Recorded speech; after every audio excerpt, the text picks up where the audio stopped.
Hi everyone, this is Bug S Reviews, back for the second time today.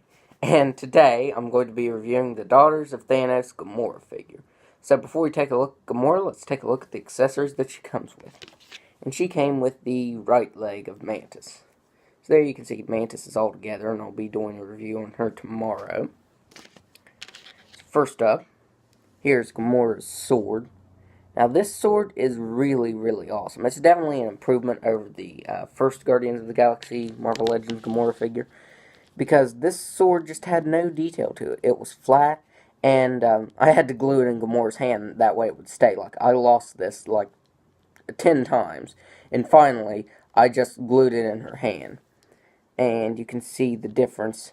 The new one is shorter, but you can see all the difference in the sculpting. And the handle is big enough so that it'll stay in the new Gamora's hands and not fall out. I like how it has all those indentations in the blade and everything. All the markings and stuff. That looks really cool. And I like how it's that really, really shiny silver color. And Gamora is meant to hold this in her left hand so that she can fit the blaster in her right hand. But you can fit it in either, honestly. You don't have to do that.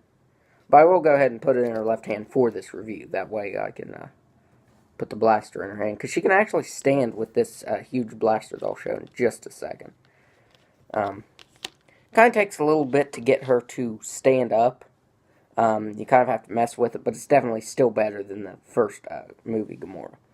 Then she comes with this collapsed sword that goes in the sheath on her hip. Looks good. It's the same thing, just collapsed. Now, once you move this figure around, it will drop out of the sheath. Let me see here. Am I putting it in right? Or is it backwards? No, I got it backwards. You have to put it in like that. And like I said, if you move the figure around very much, since this belt right here is connected to the thigh and the right hip, and there's like two rubbery things right here that's connected to the belt that holds it in. It's support for the handle. It will drop out, but, you know, that really doesn't bother me because I don't keep it on here since I have her holding her sword all the time. And for Gamora's final accessory, she comes with this huge blaster. And I just love the way it looks.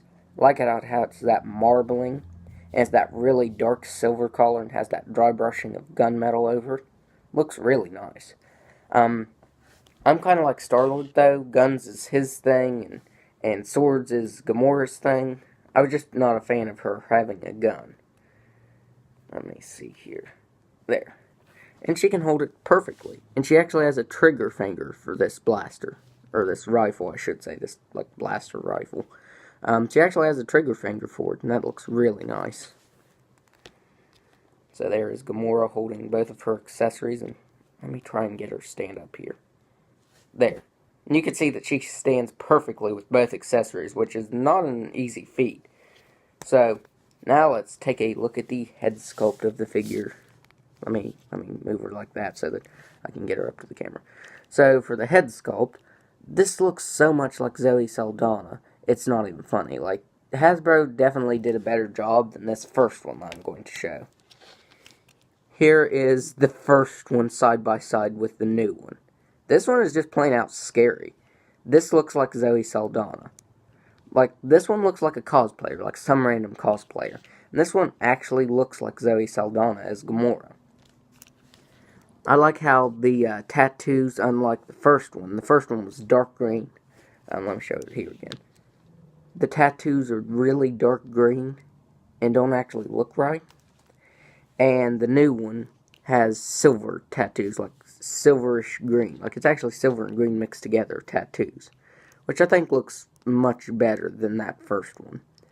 And her eyes look good back, like, from this far, but once you get up close, it's like that new printing technology Hasbro's using. The eyes look like really spotty.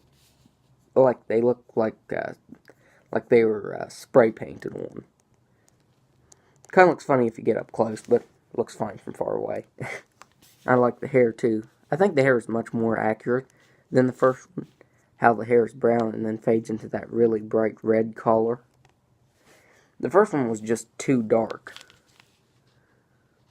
Plus, if you put her the way that she was supposed to look, she's looking up. So that bothered me.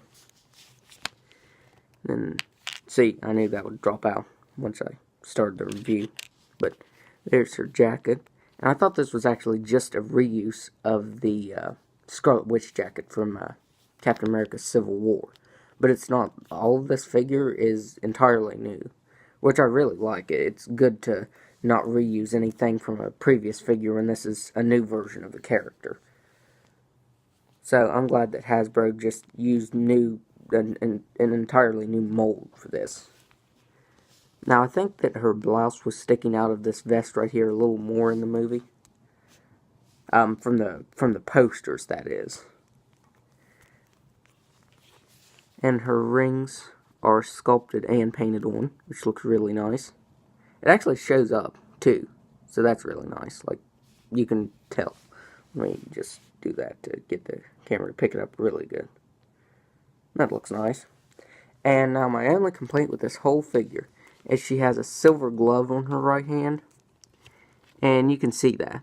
When you bend this, the swivel right here, it chews the paint up, and so it makes it green right there. So that does bother me, because whenever you move it, it just eats more and more of the paint away right there.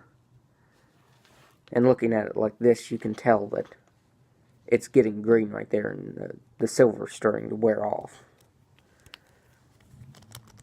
And there's her belt. Looks really nice. I like how that her jacket is brown on the outside and blue on the inside. It matches her outfit right here.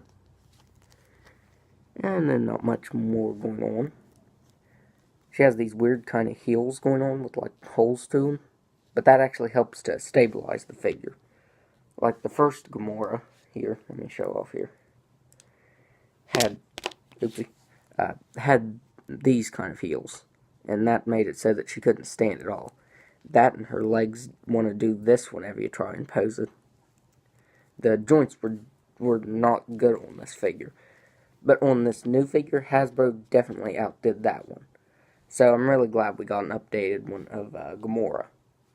So now I'm going to go over the articulation. Let's see if the accessories will stay in her hands while I do that. She's got a ball-jointed head that can look all the way... Oops. I guess not back that far. Put it back on here. There. She can look down all the way. And she does have that extra rubbery hair. That way you can get more articulation out of her. She can move her head side to side. She can actually move it to the left more than to the right.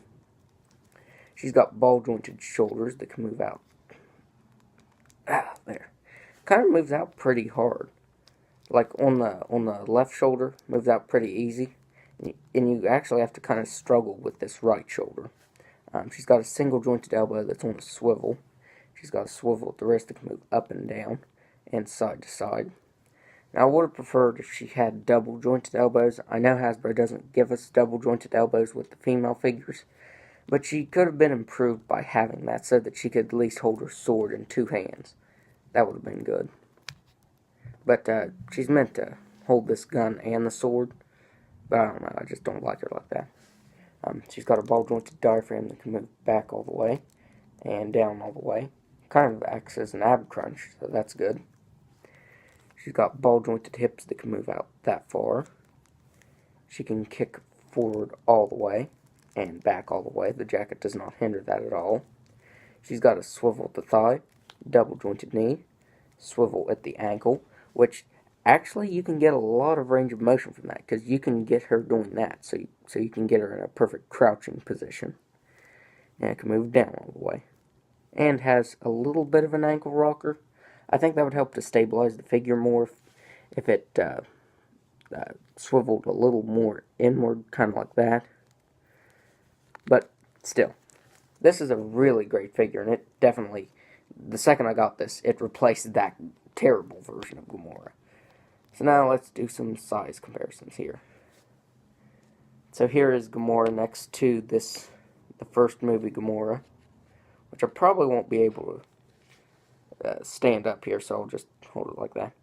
The new one is taller than this previous version, but that's more accurate, especially since she has these bigger heels too. And then here she is next to Nebula. And then here she is next to Star-Lord.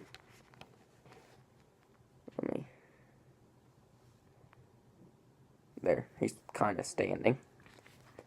And then here she is next to the Mantis all put together. And is she not going to stand now? There. So I would highly, highly recommend this figure because this is definitely way better than the first version. And the likeness is spot on too. So that's another reason I'd highly recommend it. So that's my review. And if you like this review, be sure to hit the like button and subscribe to my channel. Thanks for watching.